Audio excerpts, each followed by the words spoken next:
জুলাই অভ্যুত্থানে ৫ আগস্ট ভারতে পালিয়ে যান সাবেক প্রধানমন্ত্রী শেখ হাসিনা। এর আগে সারা দেশে আন্দোলন দমনে মাঠে নামানো হয় পুলিশ, র্যাব, আওয়ামী লীগ ও অঙ্গ সহযোগী সংগঠনের নেতাকর্মীদের। ৩ সপ্তাহে নির্বিচারে হত্যা করা হয় ১৪০০-এর বেশি ছাত্র জনতাকে। আহত হন প্রায় ২৫,০০০। জুলাই হত্যাযজ্ঞের মাস্টারমাইন্ড হিসেবে শেখ হাসিনার বিরুদ্ধে সোমবার তদন্ত প্রতিবেদন দাখিল করে আন্তর্জাতিক অপরাধ ট্রাইব্যুনালের তদন্ত সংস্থা। এ মামলায় অভিযুক্ত করা হয়েছে শেখ হাসিনার ২ সেনাপতি হিসেবে পরিচিত সাবেক স্বরাষ্ট্রমন্ত্রী আসাদুজ্জামান খান কামাল ও সাবেক আইজিপি চৌধুরী আব্দুল আল মামুনকে। ব্রিফিংয়ে চিফ প্রসিকিউটর জানান, শেখ হাসিনার বিরুদ্ধে নির্বিচারে হত্যার নির্দেশনা, প্ররোচনা, উস্কানিসহ ৫টি অভিযোগের প্রমাণ মিলেছে। আসাদুজ্জামান খান কামাল ও চৌধুরী আব্দুল আল মামুনের বিরুদ্ধেও মিলেছে একই অপরাধের প্রমাণ।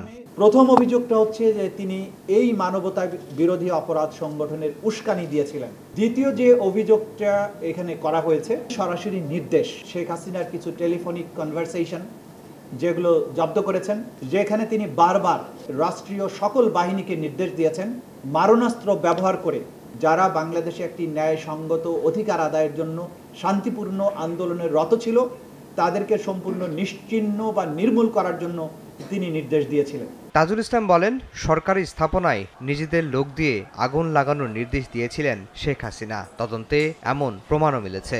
আন্দোলনকারীদের উপরে অপরাধের দায় চাপানোর জন্য বিভিন্ন সরকারি স্থাপনায় নিজেদের লোকদেরকে আগুন লাগিয়ে দিয়ে সেটার দায় চাপানোর ব্যাপারে নির্দেশনা দেওয়া হচ্ছিল, যে ব্যাপারে সরাসরি প্রধান আসামি শেখ হাসিনার যে বক্তব্য, যে টেলিফোনিক নির্দেশ, সেগুলো সরাসরি আমাদের তদন্ত সংস্থা হস্তগত হয়েছে, সেগুলো তারা প্রমাণের জন্য এখানে আমাদের কাছে দাখিল করেছে।